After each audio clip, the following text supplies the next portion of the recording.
नमस्कार दोस्तों, मैं आदित्य और ड्रीम फिजिक बाय आदित्य में आपका स्वागत है। तो आज बात करते हैं लेग्स के वर्कआउट के पहले सबसे इम्पोर्टेंट एक्टिविटी जो है हमारी वार्म अप और स्ट्रेचिंग के लिए।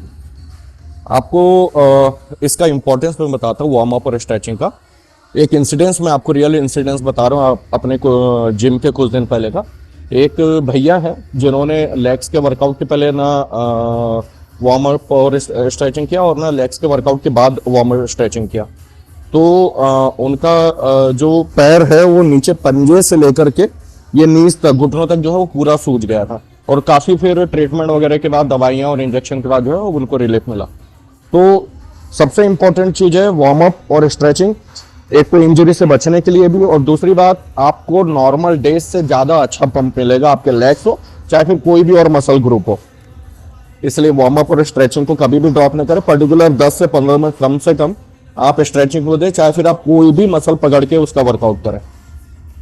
देखिए वैसे तो मैं खुद भी और अपने स्टूडेंट्स को भी जो है लेग्स में एक तो कॉर्ड मसल ग्रुप और हैमस्ट्रिंग मसल ग्रुप दोनों अलग अलग करवाता हूं। सबसे पहले हम बात करेंगे कॉर्ड की स्ट्रेचिंग की और इसके वार्म अप की। तो सबसे पहले आप थोड़ा लेग को वाइड कर लें और पहले वन साइड होके कम से कम 8 से 10 सेकेंड के लिए आप होल्ड करें और फिर दूसरे साइड पुश करें और उसको 8 से 10 सेकंड के लिए होल्ड करें। ऐसे आपको कम से कम 8 to 10 टाइम्स करने होल्ड करके। जितना अच्छा होल्ड करेंगे उतनी अच्छी मसल्स जो है आपकी वो पूरी स्ट्रेच हो जाएगी। दूसरा, इसके बाद किसी भी ऑब्जेक्ट का सपोर्ट लेकर के आप आपके जो पंजे हैं इसको क्लॉकवाइज और एंटी क्लॉकवाइज दोनों साइड जो है 8 to 10 टाइम्स 8 to 10 टाइम्स कम से कम दो साइड जो है इसको आप करें दोनों पैर से। इसके बाद इसमें एक पैर आगे और एक पैर पीछे करके ये फिर आप नीचे डाउन आके जो है होल्ड करें। आपका पैर जो सामने है ये तो पूरा स्ट्रेच हो गई होगा, प्लस आपका पैर जो पीछे है वो भी पूरा कंप्लीटली स्ट्रेच होगा और हल्का हल्का पुश करते जाए ताकि मसल्स और अच्छे स्ट्रेच मोड में आए।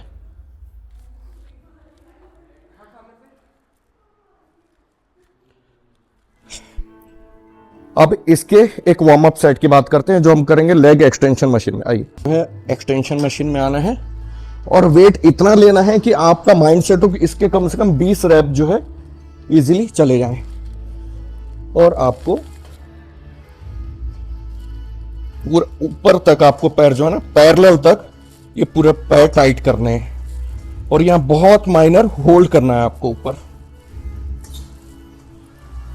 आपको फील होने लगेगा कि 10 रैप्स के बाद जो है आपकी कॉर्ड मसल फुल्ली स्ट्रेच हो गई है और अच्छे से इसका वार्म अप हो गया है। बहुत सारे लोगों को स्ट्रेचिंग और वार्म अप में डिफरेंस नहीं पता है। आपको मैं एक नॉर्मली डिफरेंस इसमें मैं आपको बता देता हूँ। वार्म अप वो होता है जहां आपको सिर्फ मसल्स को खींचना होता है।